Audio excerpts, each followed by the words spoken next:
আসসালামু আলাইকুম। আজকে আমরা একটি অঙ্ক সম্পর্কে জানব।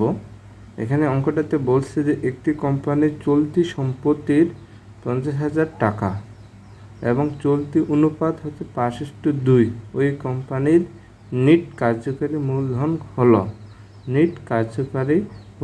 হলো তাহলে এখানে কয় দেওয়া আছে 30,000, কয় দেওয়া আছে 30, কয় দেওয়া আছে 40,000, গয়ে দেওয়া আছে 50,000, গয়ে দেওয়া আছে কত 20,000।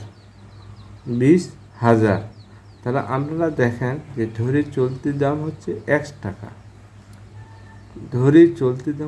X টাকা। প্রশ্ন বলতে এখানে আপনারা দেখেন যে 50,000 বাই X ইকুয়াল টু 5/2। তাহলে এখানে দেখেন যে 5X, এখানে আপনার 5X এখানে আমরা যদি 2 এবং 50,000কে গুণ দিই তাহলে আমাদের আসবে 1 লাখ। কত আসবে 1 লাখ। তাহলে x সমান আসবে 20,000।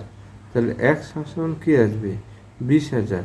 তাহলে x হচ্ছে কি চলতি দায় হচ্ছে x। তাহলে x যদি 20,000 হয় কিন্তু কার্যকরী মূলধন হবে তাহলে 50,000 বাই 20,000, তাহলে হবে আমাদের কত 30,000। কার্যকরী মূলধন হবে, কার্যকরী অঙ্কটিতে বলছে যে কার্যকরী মূলধন হবে কত 30,000। এটা ছিল এই অঙ্কের সমাধান। ধন্যবাদ আপনাদের।